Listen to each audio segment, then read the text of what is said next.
All right, let's dive in. Today we're tackling Nibbana. Nibbana. Oh, this is going to be good. It is. Specifically how it all ties into this idea of ending suffering. Okay, yeah. We're looking at Rerukane Chandawimala Mahathero's book, Four Noble Truths. Oh, nice. Class. Pages 130 to 155. Really getting into the nitty-gritty of that third noble truth. The truth of the cessation of suffering. You got it. Love it. Now, one thing that really struck me. Yeah. The book talks about two different kinds of happiness. Oh, yeah. Yeah, it's not just happy versus sad, right? There's like layers to this. So you've got your Kamasuka, that's your basic sensory pleasure, like, that first bite of a really good meal. Yeah, or like... that awesome song comes on. That new phone smell. Oh, yeah. But then there's Vimuttisukha. Okay, and that's... different ballgame entirely. The happiness of liberation, right? That's where it gets deep. This is the big league. It's not about things feeling good. It's about the agents of bad stuff. Like, imagine a constant headache just gone. Okay. You don't suddenly feel amazing joy, but that pain, poof, it's a whole other type of well-being, deeper, So, Nibbana, this is where it's at. According to the text, yeah. One time it stresses is that this isn't some fleeting feeling, it's lasting. The normal ups and downs, they don't touch Nibbana. Okay, I get that. Like, pizza's great, but it's gone eventually. This is permanent. That's the idea. But, hold on, if it's so unlike our everyday life, how do we know it's even real? Great question. Now, the book tells this story, right? Ancient India, super rich banker, dude, has this chronic headache. Awful. He's willing to give up his entire fortune just to be rid of it. Wow. Okay, I wouldn't give up $5 for that, let alone... Exactly. But he saw something bigger. This freedom, it was worth more than all the money in the world. He was like, take it, just cure this headache. Basically. And the book points out, even riches, even a whole kingdom, it's all finite. It has limits, but Nibbana, limitless. Okay, so no limits. How do we get there? Is there like a Nibbana map? Well, the book gets into that too. And it's not like flipping a switch, bam, you're enlightened. It's a process, a gradual awakening, like a path with stages. Each one gets you further from suffering. Okay, like levels in a video game. Kind of. The book mentions 4: Sotapanna, Sakadagami, Anagami, and Arhat. Right. So each one is like closer to total freedom. Exactly. Even the first one, Sotapanna, that's significant. The text says you're reborn max 7 more times, and each life has less suffering than the last. It's like constantly leveling up. Wow. So even if full enlightenment's a long way off, we start feeling the good stuff right away, just by moving towards that first stage. That's the point. It's a journey, and every step forward is a win. And ultimately, the Arhat, the one who reaches the top, they get total liberation, complete freedom. The ultimate prize. Exactly. This is complex stuff, but super fascinating. So there's a path, it's gradual, and it has stages. Anything else the book highlights? Oh, there's more. It gets into different types of Nibbana. It mentions Asapadasisa Nibbana and Anupadasisa Nibbana. Hey, hold up. Types of Nibbana. Okay, now I'm lost. What's the difference? It comes down to whether the suffering stops with or without the aggregates, those fundamental parts of existence in Buddhism. Right, the aggregates. But for folks who might not be familiar, can we quickly recap those? Sure. 5 of them form: feeling, perception, mental formations, and consciousness. They're kind of like the building blocks of what we think of as me. Body, emotions, thoughts, awareness, all that jazz. Okay, got it. So Sapadhisisa Nibbana is like, some of these aggregates stick around even though suffering stopped. But Anupadasisa Nibbana, that's the whole shebang gone, like 0 aggregates left. You nailed it. It's a subtle difference, but the book makes it clear this matters in Buddhist thought. It's about different levels of liberation being possible. Whoa. Okay, my brain's doing a workout here, but this is good. Now, I think the book also briefly mentions Kilesa Parinibbana and Khandhatri Nibbana, right? Oh, it does. Kilesa Parinibbana, that's like the ultimate cleanse. All the bad stuff, greed, hatred, delusion, all gone. Wiped clean. Like hitting the reset button. And then you have Sanda Parinibbana, which is basically the entire process of existing, mentally, physically. It all just stops, like the ultimate endpoint. So we're talking about a state where there's no me as we know it. Exactly. And this is where things get really interesting, because this ties directly into anatta, the idea of no self. The book describes an arhat who reaches parinibbana as someone whose aggregates just stop arising. There's no self there to suffer anymore. So no suffering. Line blown. It's not that I go to nibbana, it's that the whole idea of a separate me just dissolves. Yeah. Think of it like, those heat waves on the road that look like water? Oh, mirages. Yeah. You get closer, poof, they're gone. It was never really there. Okay, that makes sense. But how does this apply to, us regular folks still stuck dealing with self and all its problems? That's the million-dollar question. It's about realizing that suffering comes from clinging to this idea of a me that's not even real. So the Buddhist path, all that mindfulness and stuff. It's all about loosening that grip, letting go. Not pretending bad stuff doesn't happen. No, but changing how we react to it. It's like, Creating space. right. The book has this cool phrase to describe nibbana: no cold and heat, and darkness and light. Wow. So deep. It means it's beyond what we normally think of as existing or not existing. It's a whole other category. Okay, yeah, that's a lot to process. My head is spinning a little bit. But let's try to bring it down to earth a bit. The book also mentions asaikatanya, right? This idea of non-arising. Oh yeah, that's where the rubber meets the road. This is about how these huge ideas actually affect our lives. Asaikatanya, it means stopping shaving from coming back up, which in Buddhism, that's like the root of all suffering. So we just don't want anything anymore. Not exactly. It's more about choosing things that lead to well-being and freedom. Not letting ourselves get hooked by desires that'll just make us suffer more in the long run. It's about, figuring out what really makes us happy. I like that. So not denying our desires, but being smarter about them. Exactly. Knowing which ones lead to more suffering and which ones point us towards that freedom the book talks about. That is a great point. Definitely something for all of us to think about. For sure. But I think we need to take a breath here. This is a lot. We'll be back with part 2, where we'll keep unpacking nibbana and all this freedom from suffering business. Yeah, it's a big journey, but even these little steps towards understanding, they can make a difference. Definitely. And speaking of understanding, I'm still stuck on this whole self-dissolving in nibbana. Like, how, if there's no me, what's experiencing all this freedom? It's like a paradox. Yeah, it's one of those mind-bendy things. It really makes you rethink everything. Remember, the book says the self, we're so attached to it, it's an illusion. It's just those 5 aggregates, always changing, never solid. And nibbana is like, that whole process stops.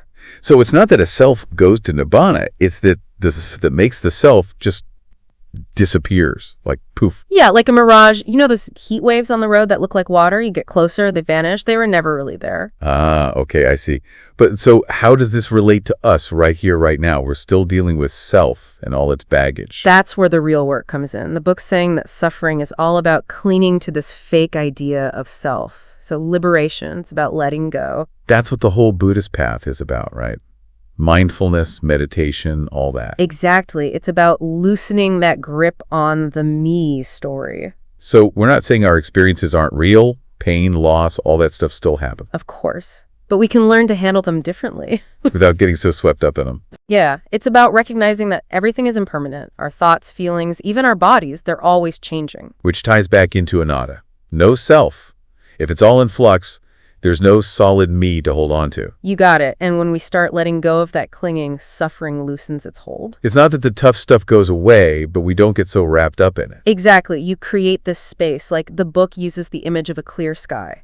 When the clouds of craving and attachment disappear, you can see the vastness of nibbana. Okay, I love that analogy. But if nibbana is this vast, limitless thing, how could it be found in our everyday, limited lives? Well, think of it like this. The book suggests nibbana isn't a place you go. It's a way of being. It's everywhere. It's always there, even if we don't see it. Yeah, like the air we breathe, it's always around us. We just usually don't notice it. But with mindfulness and right view, we start to tune in. So it's not about some big, flashy enlightenment moment. It's more about these small shifts in our awareness and how we see things. Exactly. And every step we take, every mindful breath, every act of kindness, it brings us closer to that freedom. Wow, okay, this is big stuff. I feel like my understanding of freedom from suffering has just been blown wide open. It's a lifelong journey, for sure, but the rewards are huge. Definitely. So this whole no-self thing, it can get a little intense. Does reaching nibbana mean there's just nothingness? Like a void? That's a common misconception, yeah. But remember that phrase from the book, no cold and heat and darkness and light? It's saying nibbana goes beyond our usual categories of existence and non-existence. It's not a void in the sense of emptiness. So not nothingness, but something we just can't really wrap our heads around. It stretches the limits of our understanding, for sure. The book suggests that nibbana is so peaceful, so liberating that we can't even grasp it with our everyday minds, like trying to explain color to someone who's been blind their whole life. I get it. So if it's beyond comprehension, how do we even approach it? That's where faith comes in, but not blind faith. It's more like a trust in the path, a willingness to practice even if we can't fully understand the goal. So a leap of faith, but guided by wisdom and understanding, not just blindly jumping into the unknown. Yeah, and we're not alone in this. We have the Buddhist teachings and the guidance of those who have walked this path before us. It's like surrendering to something bigger than ourselves. Exactly. Letting go of our fixed ideas about self, about existence, about everything. It's not surrendering to weakness, it's surrendering to a deeper understanding of how things really are. That's both beautiful and kind of scary. It is, it is. It's like opening ourselves up to a whole new way of being. This has been an amazing exploration of Nibbana so far, and we're just scratching the surface. What else is there to uncover as we dive deeper? Well, the book also talks about right view being a big part of the journey to Nibbana. Right view. I've heard that before, but I'm not sure I fully get it. It's part of the Eightfold Path, that roadmap the Buddha laid out. It's about seeing the world clearly, without illusions or misconceptions. So it's not just about having the right opinions. It's deeper than that. It's about understanding the true nature of reality, like the fact that everything changes, everything's connected, and there's no separate self. So it ties into what we've been talking about, letting go of our old ways of seeing things. Exactly. And that shift in perspective, it can be huge. It challenges everything we thought we knew. Sounds a little uncomfortable, but also freeing. That's the thing. So how do we develop right view? Can we just decide to have it? It's not a willpower thing, unfortunately. It's a process. It takes study, reflection, and practices like meditation to help us see things clearly. Like training our minds to see the world differently. Exactly. And it's a lifelong journey. It never really ends. Exciting and a bit daunting. But it all comes back to surrender, doesn't it? We can't force right view, but we can create the conditions for it to emerge naturally. Well said. And as our understanding grows, so does our understanding of Nibbana and the possibility of freedom from suffering. It's like they go hand in hand. The clearer we see, the more we can glimpse something beyond suffering, beyond our normal experience. That's it. And even though Nibbana might seem far off, the benefits of right view are immediate. When we see things more clearly, we naturally make choices that lead to more peace, compassion, and well-being. It's not just about escaping suffering someday, but living a better life right now. Absolutely. The path to Nibbana isn't about escaping reality. It's about transforming how we experience it. Wow, this deep dive has been so insightful. We've covered so much, but it feels like we're just getting started. There's always more to explore. The path to liberation is full of challenges and discoveries. On that note of sinless possibility and peace, I think we need to wrap up this episode. But before we go, I want to leave our listeners with a thought. We've been talking about Nibbana as this incredible state of liberation. But what if it's closer than we think? What if it's not a distant goal, but something that's always present, if we just knew how to see it? That's a great question. One we should think about. Thanks for joining us on this deep dive. We'll be back next week with another exploration of fascinating ideas and concepts. Until then, keep seeking, keep questioning, and keep diving deep. Back again, still diving deep into Nibbana. Still mind-bending, too. Oh, absolutely. You know, all this talk about right view and perspective shifts, it makes me think about mindfulness. How Nibbana isn't some far-off thing, but something available now. The book kind of hints at that, right? Totally. And mindfulness is key. It's about being present, fully aware of thoughts, feelings, sensations, no judgment, just observing.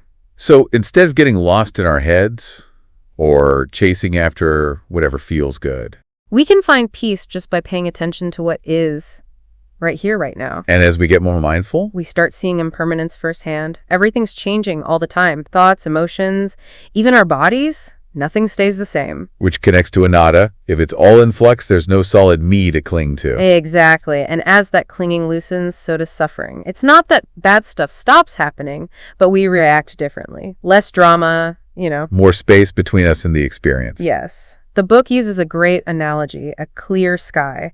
When the clouds of craving and attachment clear out, you see the vastness of Nibbana shining through. I like that. But, okay, if Nibbana is so vast, so limitless, how can it be found in our everyday, limited lives? Well, the book makes a point of saying Nibbana isn't a place, it's a way of being. It's already everywhere. Like always present, we just don't see it. Think of it like air, always there, surrounding us. We just usually don't pay attention. But mindfulness, right view, those help us tune in. So no big flashy enlightenment moment, just these subtle shifts in awareness. How we see things, how we are in the world. That's it. And the amazing thing is, every step we take on the path, every moment of mindfulness, every kind act, it all brings us closer. This has been incredible. My whole view on freedom from suffering has shifted. It's a journey, that's for sure. And it's worth it. So, last question. If Nibbana is this state of being, does it mean anything goes? like we can do whatever we want. That's a common misunderstanding. It's not about having no rules or moras. So it's not a free-for-all. No, it's about understanding that actions have consequences. Even in Nibbana, even when you're free from suffering, your actions still ripple out and affect the world around you.